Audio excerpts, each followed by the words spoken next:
For this chapter, we've been discussing family systems, and when it comes to working with families, there are always a lot of moving parts that keep the families functioning. Individuals who consider themselves to be part of a family do so within the context of boundaries, and boundaries are essentially just declaring who's in the family, who's not in the family, what expectations are included in being part of a family. And this looks different for everybody. But when discussing change in families, it can be sort of a domino effect. One family member can experience a change and it will affect all members of the family or some of the members of the family. But some of the major changes in the family can be obtained by death or independence and productivity. These changes can be between members of different generations, such as the parents versus the children, or it could also be faced between two spouses. Things that assist to achieve change within the family, that would be definitely the boundaries between these systems and individuals are important to the functioning of the family as a whole. Within the family, there need to be rules in place, and these rules are to address issues whenever change does arise and kind of lay out the ground rules for what's expected when these changes do come about.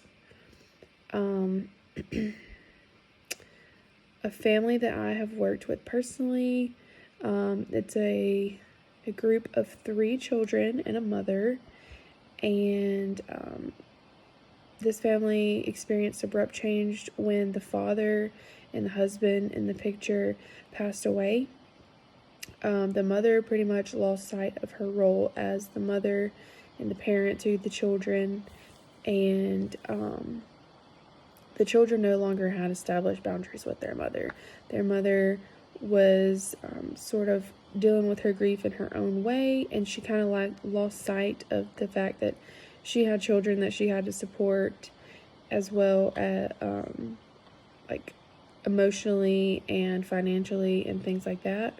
So the children pretty much lost their boundaries with their mother, and there was tension throughout every conversation that I had with this family, because they had a hard time facing the change, and they never really took the time to discuss what things were going to look like for the day-to-day and for their interactions. And for this family, establishing the clear roles again was really important.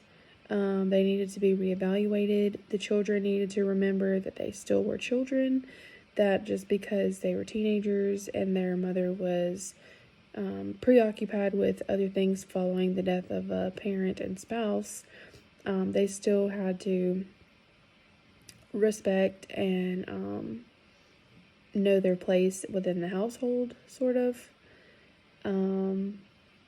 Also making sure that the one person was not overwhelmed with too many responsibilities. This was for 2 of the family members. This was for the mother because, as expected, she had a lot on her plate as far as planning all of the things after death, getting all of her finances in order, taking care of all of the family responsibilities that her husband previously took care of, but also the responsibilities of the oldest child.